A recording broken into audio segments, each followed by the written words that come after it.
আসসালামু আলাইকুম বন্ধুরা। সকাল থেকে একটা বৃষ্টি হয়ে যাচ্ছে, এখন একটু রোদ্র হয়েছে, আবার দেখুন না আবার মেঘলা হচ্ছে।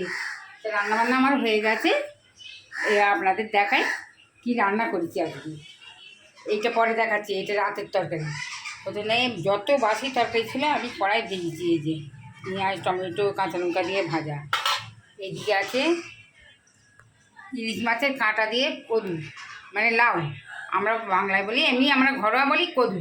লাউ লাউ দিয়ে রান্না, ইলিশ মাছের কাঁটা দিয়ে। আর এইদিকে মুরগির মাংস আলু দিয়ে রান্না করেছি। আর এইদিকে আলু দিয়ে রান্না আর এইদিকে ভাত। আর এই যে আপনাকে বললাম আপনাকে কী রান্না করেছি, এটা দেখবো। এটা রাত্রে রুটি খাবার। এটাও মুরগি, কিন্তু ছোটো ছোটো করে কেটে ছোটো করে আলু দিয়ে টমেটো ধনে পাতা দিয়ে রান্না করছি। এটা রাত্রে রুটি খাবো বন্ধুরা। আবার দেখা হবে পরের ভিডিওতে। খুদা হাফেজ, টাটা।